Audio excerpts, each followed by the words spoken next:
Well, welcome Gold Derby. We are here to discuss the Emmy Awards that just happened there. It's Daniel Montgomery. I'm here with Tom O'Neill, our fearless leader, as well as Charles Bright and Rob LaCuria. Someone speak first. What's Let me tell you something. All right, Charlie, you go first.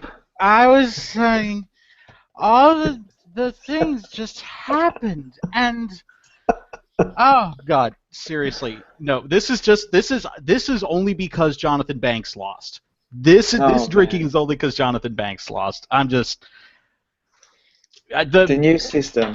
I guess if this is what the Emmy voters wanted, then they got what they wanted. Well, explain that, Charlie. Peter Dinklage did not have a great season, a great episode. No, he didn't. He submitted an episode where he's only in it for 2 scenes, and he just basically talks with Emilia Clarke. Now, it's all right, but I mean, this is on par with Jon Hamm losing for The Suitcase. The episode that Jonathan Banks had was a brilliant episode. He gave this emotionally brilliant performance, and under the old system, he would have been a shoo-in to win. He would have won, but instead, this groupthink mentality came up, and now we see this, and we saw this on both sides, the comedy and the drama, and well, I guess Everywhere. the mini movie the mini movie's has a bit of a different system, so that's a bit different. But limited series, it was olive kittage across the board, right? Except for Regina King. Well, they didn't have an olive. There was no Olive Kitteridge in that category. Yes, there was. Zoe Kazan was in there. Sorry. But if stand corrected. Kitteridge, it was going to be Zoe Kazan. All right, but let's explain to people who are new to all of this what we're talking about, and that is the Emmy voting has changed this year. They junked the old system of forcing people to watch a sample episode from their TV series. Now they're more on an honor system, and it's all online, and we know they're not watching the episodes, so we're seeing disconnects like Margot Martindale's win for the Americans in the guest acting category last week, and now the Peter Dinklage win. And now we're also seeing sweep voting. What was fascinating tonight, what are the headlines? Game of Thrones winning 4. Add that to the 8 it won before. It not only set a new record for the most wins in 1 year, it set a new record by a mile. It shattered it. It shattered it. The previous record was 9, now it's 12. We're seeing sweep voting. Also, we saw it on the Veep side. That was important. But also, the big headline here is diversity. We saw, and this is a very good thing, of course, we saw transgender roles honored. We saw gay roles honored. We saw people of color. The breakthrough finally happened in the last remaining top Emmy category not to be won by a person of color. Finally was won by Viola Davis for How to Get Away with Murder. We're talking Best Drama Actress. These are all very exciting things. Yeah, and actually that Game of Thrones, that number 12, just put it one behind John Adams, which won the most Emmys in a single year for any kind of program. It won 13 back in, I think, 2008. So yeah, that's more than Angels in America won.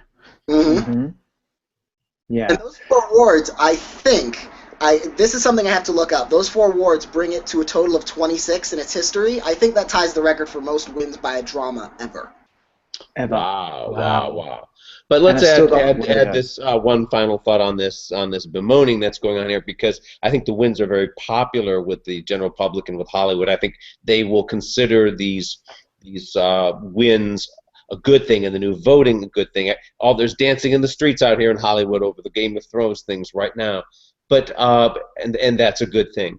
And it probably might not have happened under the old voting system.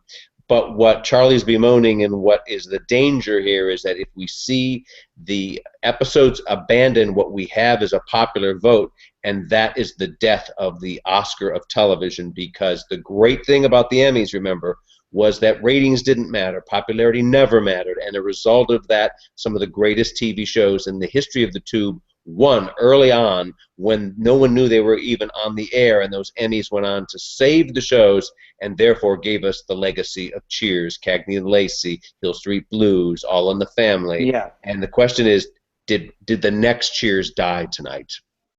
Yeah, that's the problem. Tom, you've been saying this for many, many years. It's why it's always our favorite award show, because it really was always about the merits. And we would watch the episodes every year and we would analyze them. And more often than not, we would be right, because it would be obvious where a really great episode submission would get that person over the line.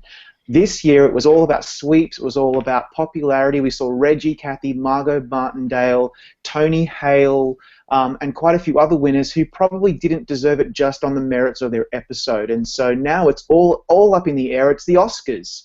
That's what it is now. Unfortunately, it's all about popularity. Do you think that they will abandon the episode submission? Because at this point, it's like, why bother? Why bother?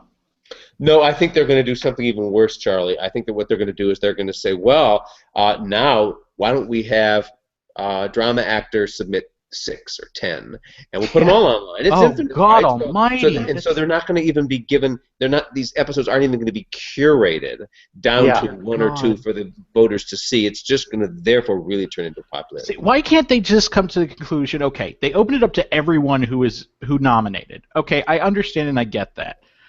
Why not just shrink that voting pool a little bit? Don't have to go to the 70, but maybe 300 to 400 people. It has to do with moolah, kiddo. But this don't fool yourself. This was not an effort, I don't believe, to democratize the Emmys and get more people voting. That's the spin they put on it. And they went, oh, isn't that great? Because Best Drama Actress now went from 70 voters to more than 1,000.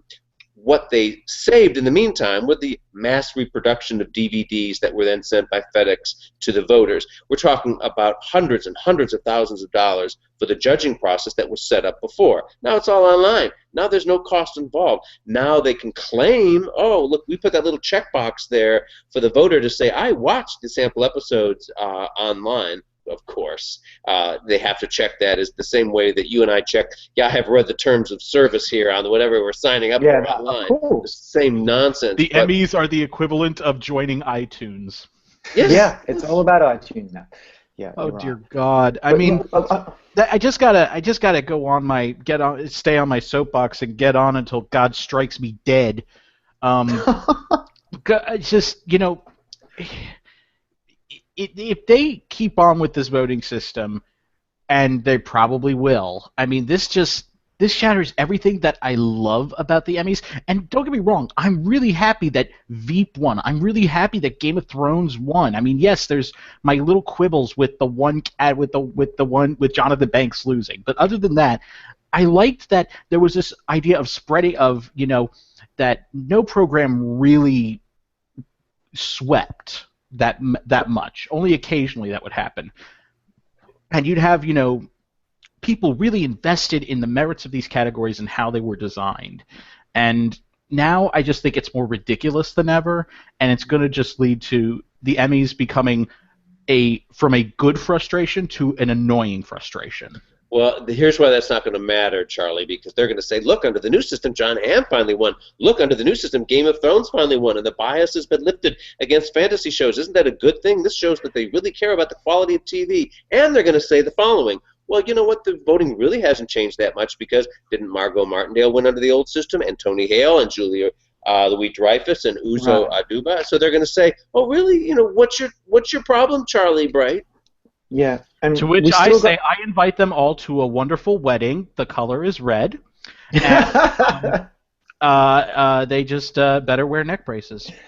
But seriously, I know how tough it is. After the Emmys, we start to bemoan the things we don't like, but there's so much to celebrate from tonight because Uzo Aduba was still able to cut through the Game of Thrones noise, even though there were two women who maybe split the vote in that category. She was still able to win. We still saw some very, very deserving winners. Jill Soloway, whether you think she directed Transparent well or not, that's a small show on a streaming service that hardly anyone has seen, and she was able to win. I thought we saw some really, really deserving winners. This system sucks, but there was still a lot to really enjoy. Regina King finally won an Emmy. We all love her. Three African-American women won an Emmy tonight. When does that ever happen? I mean, that's something to really celebrate. And that's one good thing I'd point to is the big fear about the popular vote system is that it's the death of the underdog. We've seen wins in the past like Željko Ivanek for Damages over Ted Danson, his big name co-star and stuff like that. We were worried that that's over. And while the popular vote does threaten that, I think wins for Regina King and Uzo Aduba and even Reggie Cathy at the Creative Arts Awards, even however we don't necessarily think he won on the merits of that episode, those indicate that maybe, okay, underdogs and those kinds of contenders can still win under this system. It's not necessarily going to go to the A-ist of A-list stars every single time, which is encouraging, because I mean, not only poor Sarah Paulson, we love Sarah Paulson, she didn't lose to an obvious Oscar-y choice like Monique or Kathy Bates. She lost to Regina King. They were paying attention, so at least there is still hope there for the underdog. I have hope for the future that this isn't necessarily a complete disaster, though I do. Daniel, Jon Hamm won for a really great episode submission. He submitted the finale. Who else won? You say Regina King. Who else won based on merits of submissions and just general worthiness? That has to be Uzo Aduba for starters. Okay. And I think it's arguable that people who won with great submissions won so coincidentally with great submissions. Yeah. Viola Davis had an amazing submission for drama actress. Jon Hamm had a great submission. Tony Hale had a good submission. Allison Janney's submission was well received. Julia Louis-Dreyfus had a submission that was well received. Jeffrey Tambor probably, I'm not sure. Would not have submitted won. the second episode, so it was his coming out episode. That was the logical one for him to pick. So what are we bitching about here? He would not have won under the old system. He What would are not we have bitching won. about, exactly? Right, he might not have. No, I will he say probably still definitively would. he would not have won. I say that he probably would have anyway. It would have just been one of those wins that were just too big to fail. Powers. I don't think so. I do not agree. I think he would have won anyway. That was one of the big wins of the night. We were overthinking it before the telecast. The three of us were chatting about it on this Slugfest thing, and we were really worried about Jeffrey Tambor. I don't know why. It was so obvious he was going to win.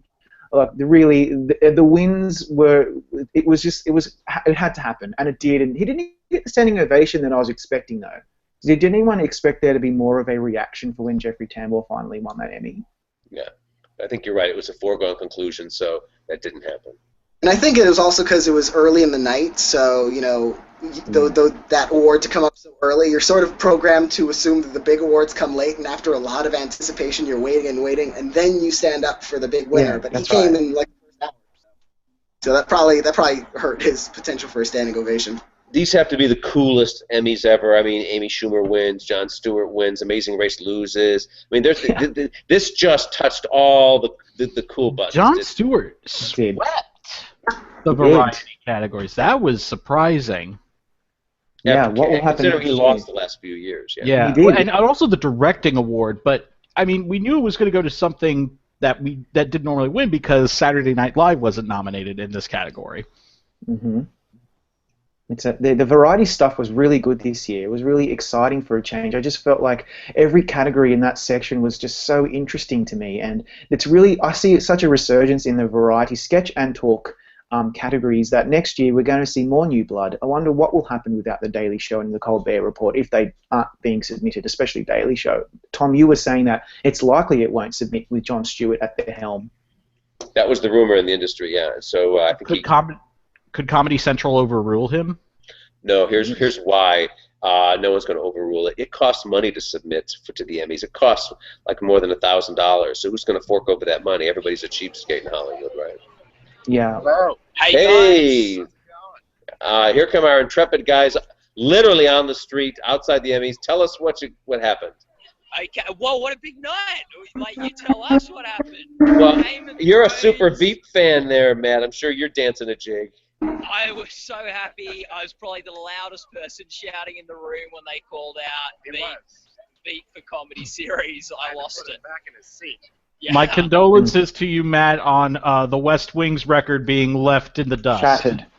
Yeah. Well, when you have those big special effects budgets and things like that, you can win a lot of those Emmys and things like that. But I was just glad I was in the room to see it happen, to see it slip away. So that was good. Yeah. Single tear. Zach doesn't have a headphone thing but ask him to pipe into. Tell us what you thought about tonight, Zach.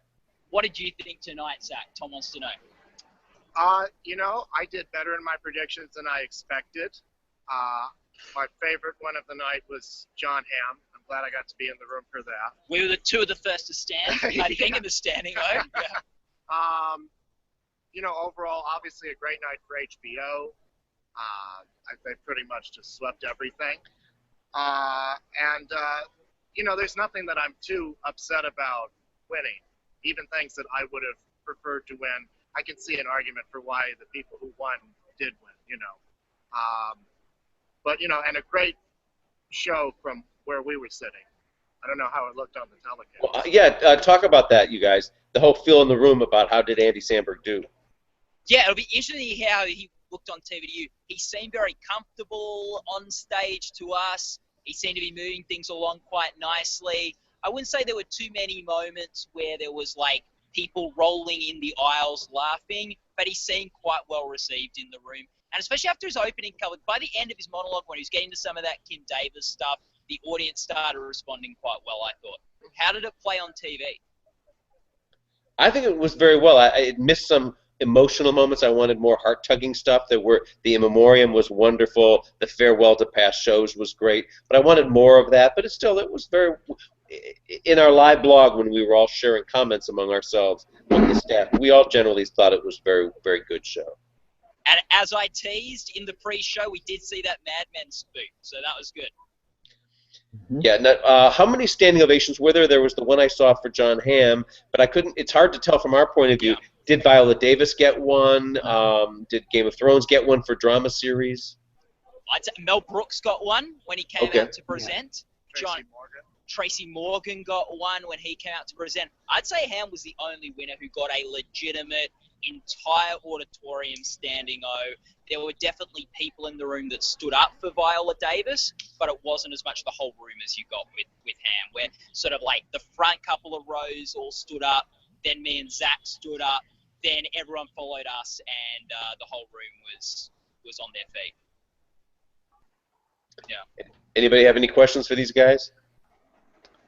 Was there any, with the guys around you, were there any visible shocks from people around you at some of the winners?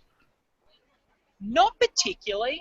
Like, we were probably in our, like, row, the people who knew the most about the odds. We were the people who were probably the most shocked. The girl sitting next to me I was talking with for a bit. She'd never seen Veep before. She'd never seen Transparent before. So she was sort of going through the motions a bit. She's a big Empire fan, so unfortunately the only category that was up for tonight didn't win. But you know who I sat next to? Yeah. You know, a lot of like, well, I don't know who's going to win, and I really haven't had time to think about it. So you tell me. But I did notice a couple rows behind us was a former lead actor nominee in the comedy race. So we didn't have too bad seats. It could have been Who's worse. that? We had better seats than he did. Johnny Galecki. Oh, really? Interesting. And where were you seated? If we were standing on the stage looking out onto the audience, where would we have found you? Okay, we were in the sort of, I guess, what is it, the mezzanine, the luge sort of area, but towards the front of that, 4 rows from the front of that, a little bit to stage left, but somewhat central. We had a wonderful view of the proscenium and, you know, yeah, we're in a very good spot. Yeah, that sounds like the area I usually. That sounds like the area I usually look for when I buy tickets. Staples Center. Yeah. So the Academy took good care of Gold Derby. They did. They looked after us well. There've been no issues today. We are. And now you're going to the Governor's Ball, right? The Governor's Ball. It's in the convention center right behind us there. The Microsoft Theater was just that way. We've got a whole bunch of Emmy nominees and stuff walking, but just people are walking past us holding statues. It's crazy. Well, I got to tell you, Matt, the best place to be right now, if you want to, is the limo drop. At the end of the red carpet, you can stand there, and every winner stands there, and they're waiting for their car to pull up, so you can chat with, whoever you want to. I'm sure Julia Louis-Dreyfus are all there. But actually, they will all go make an appearance quickly at the Governor's Ball, and then they'll head over to the HBO party. Yeah, so we're going to both. I'm going to be live tweeting from both events, so follow @GoldDerby on Twitter. I'll be posting photos of the food, what the room looks like. I'll be live eating from the events. So I saw Tony Howell yesterday. I said, if you win, if the show wins, I'm coming giving you a big hug. So I'm going to try and track him down at one of the two parties. Make sure that Emmy is facing away from you when you hug him. Yeah, we saw the PSA. Emmys kill people. Yeah, very They good. do kill. Okay, guys, I'm doing a jig. Veep won tonight. Game of Thrones made Emmy history. We're off to the Governor's Ball. Great chatting with you. Great chatting with you guys. Oh, and if you can eject us, I don't want to sort of end the call or whatever. Okay, you are gone. Pass the out. And let's talk about what we missed before in terms of history tonight. One network swept all the top categories, right, Daniel? Yeah, Best Drama Series, HBO, Game of Thrones. Best Comedy Series, HBO, Veep. Best Limited Series, HBO, All of Kitteridge. And Best TV Movie last week at Creative Arts was Bessie, also HBO.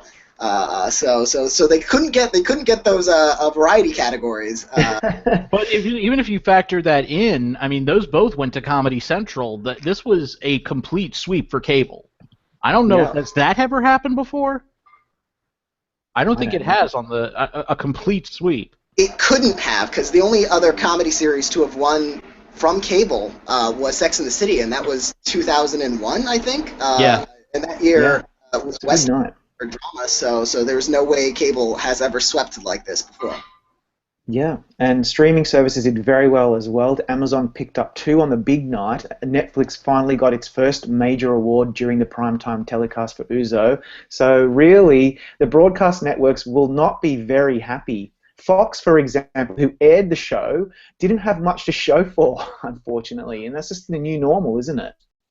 Yeah, well, I mean, as long as Alison Janney stays on CBS, I think there will be hope for the networks. But that might be about it. Yeah. Yeah, this is just it's always so much to digest, after. But is usually it's crazy not having that much to digest this year, because usually we're thinking of all these wins all over the place for all these different programs, but this year it's just mini movie, All of Kitteridge, comedy, Veep. And drama, Game of Thrones. That's it. With a few exceptions, pretty much. Yeah. Yeah. Normally at this point we're talking about all the big jaw droppers and all the big upsets. Yeah. Regina King was the one upset tonight in terms of things from left field. And did anybody actually expect that? She was third in our odds, in the collective odds of Gold Derby. I had probably ranked her 5th or 6th. I didn't see this coming at all. But why didn't I see it coming? What didn't I know? Well, we saw it coming, Tom. We talked about it before the show. The 3 of us were thinking that it could have happened, and we'll talk about the Montgomery bump because Daniel was lucky enough to interview her before, and that seems to be working quite well for actors. But she was really the standout on American Crime, and she played a very interesting character. She played a Muslim, so there was some kind of, it was newsworthy, it was interesting, and also she's been around for a very long time, and she finally broke through with a nomination. So I was saying that it seemed like a really likely story to have her win an Emmy, and I had her in 2nd, I think. So, yeah, I don't think it was a big surprise. I'm glad at least American Crime was able to win something. And what's interesting is that before I interviewed her and I was doing my research on her, I actually found an article that she wrote, like an op-ed she wrote for, I think, the Huffington Post, where she was talking about how the Emmys need more diversity and more people of color. So it feels so appropriate that she went along for the ride on the night of Viola Davis and Uzo Aduba and Transparent doing well. It felt like a really good place to award her in a good time. Mm. Yeah. Yeah, absolutely. So, now the next phase we need is we need to see more Latinos and more Asians and more people, other different people. We need to see all kinds of faces on our TVs so that they can then be one awarded. One step at a time. There's such a thing as too much change. Baby steps. But, the transgender issues were given quite a few plugs tonight, which is always something to look forward to. We saw it last year with Laverne Cox being nominated, but having the transparent people actually speak to those issues and how far they've come, but how far they still have to go, was also a really nice thing to have out in the open, especially with what's going on politically in the US. So that was another cool thing that I liked. Oh boy, I mean, this is just I'm still blown away by Game of Thrones winning 12. That's just. Do we have any reactions to the ceremony itself? Like, do we have any people like what you thought of Sandberg? I, for one, thought the music was weird. For one, playing the Ghostbusters theme, and then I saw the leader of the band was Ray Parker, and I was like, oh, okay, the guy who wrote the song. Okay, I get that. Although one of the guys came out to Flashlight by Parliament Funkadelic, so I thought that was pretty cool. Okay. Well, I thought Sandberg did really well. I was very skeptical. I think he does really well with video and not necessarily when he's just doing live skits, just from my experience of watching him on Saturday Night Live. And in past Emmy telecasts, he has been featured as one of the comedy people, and he sometimes fell a little flat. Tonight he did really well. I think it was really pacey. He got the show moving, but I think the monologue was a little flat to begin with, and I was starting to worry. It was hit or miss.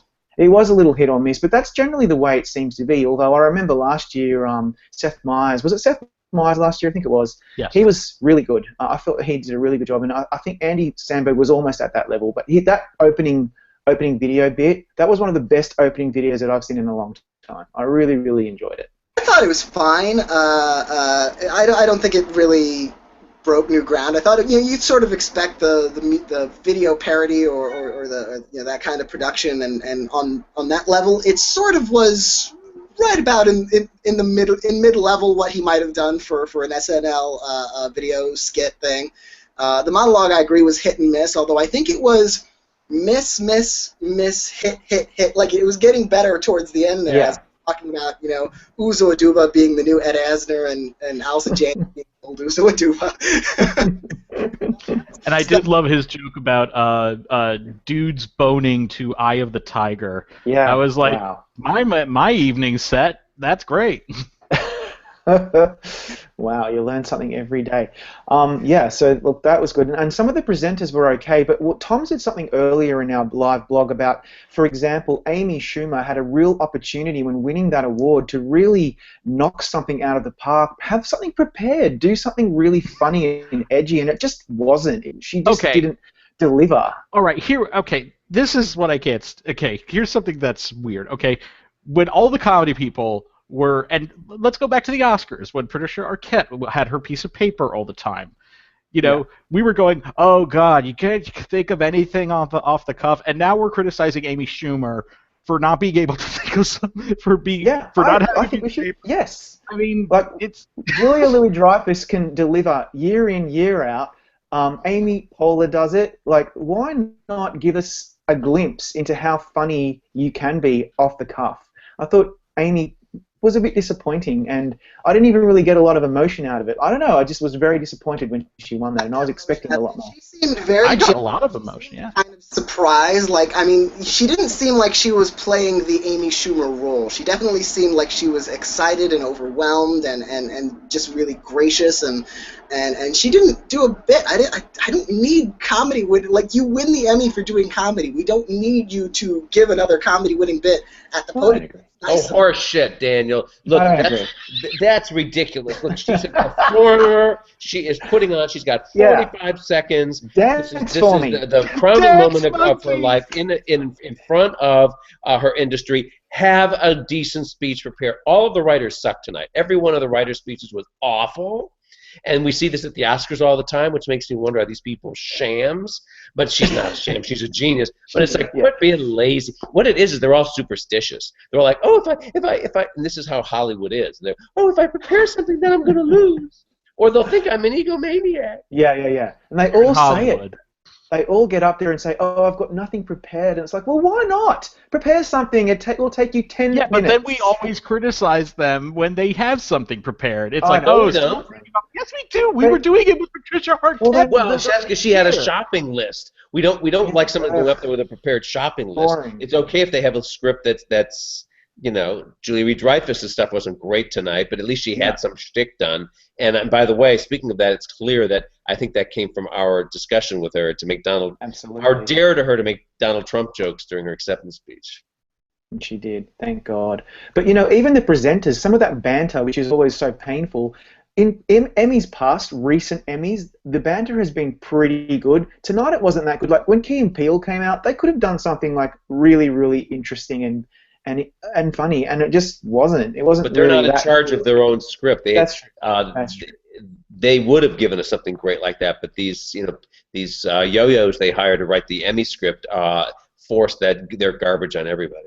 We've been on, I think, for about a half an hour, so I think I'll invite in Ralph and Riley if they want to join us, and if you're watching this and can jump in, we'd love to hear what you have to say, and I know Riley certainly always has an encyclopedic knowledge of these. So right. And while they're being beamed in, let me give you my outrage of the night.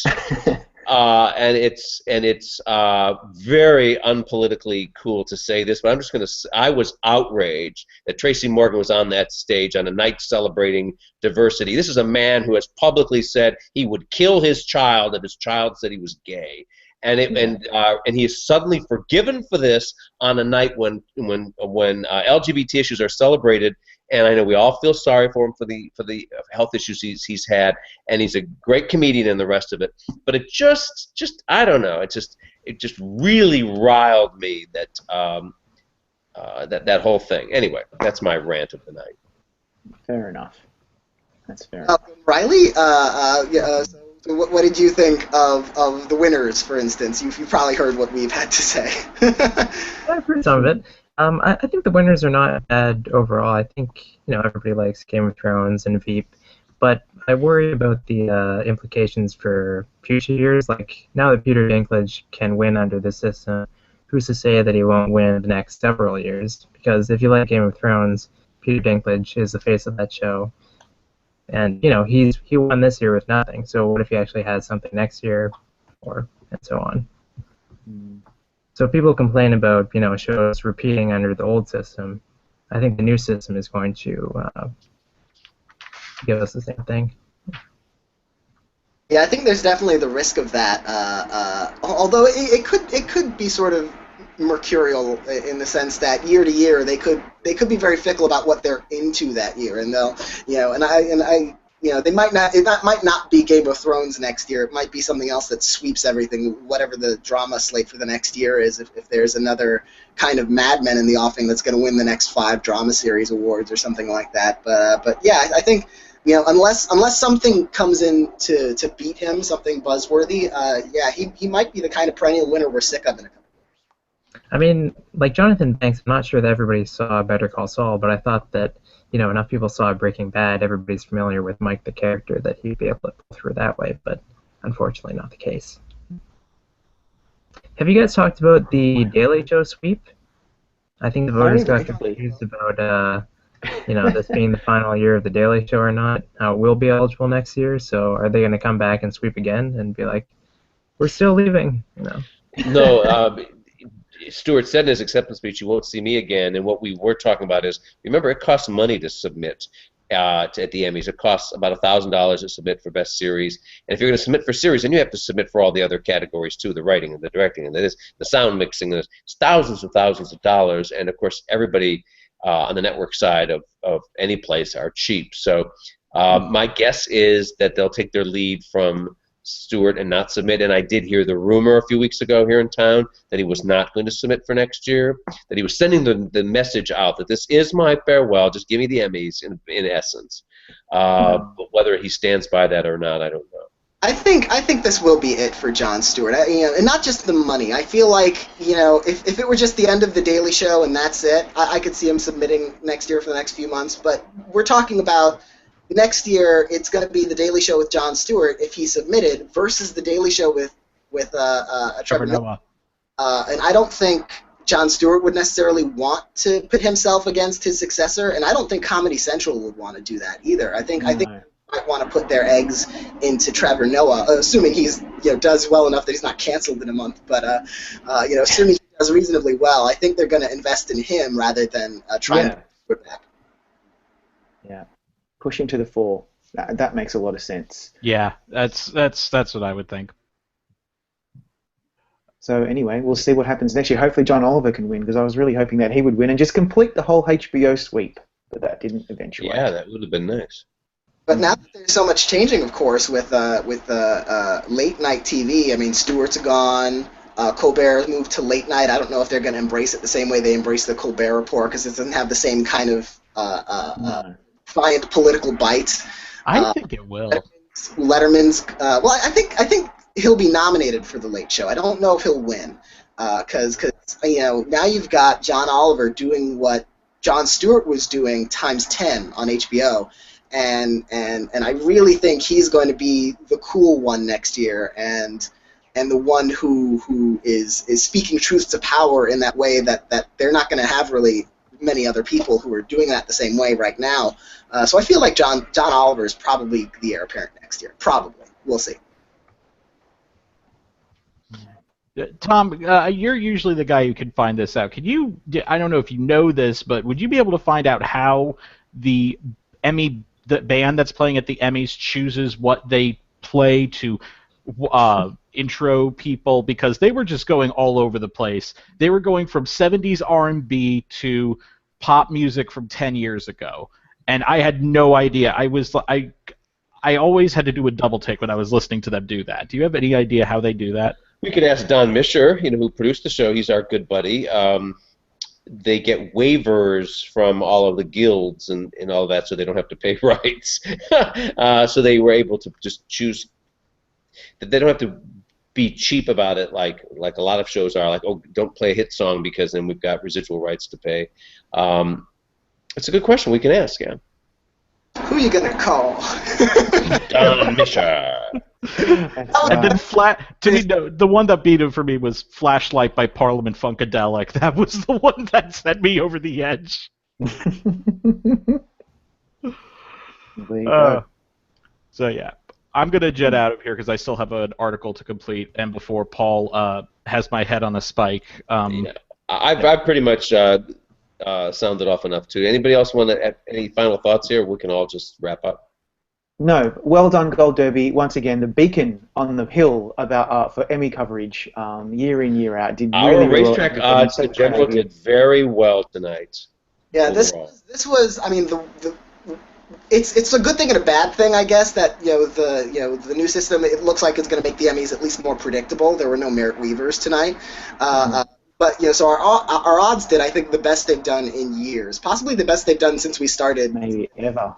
The prediction center this way, so we'll see what the official numbers are. But even before the drama categories were announced, any of them, I had already done better than I did last year. So. Oh, for sure, yeah. I think I did worse than I did last 80%. year.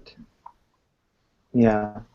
I predicted Olive Kitteridge clean sweep. I did not think that I was going to be right at all 6. I did not think that. We'll pick this up soon. Good night.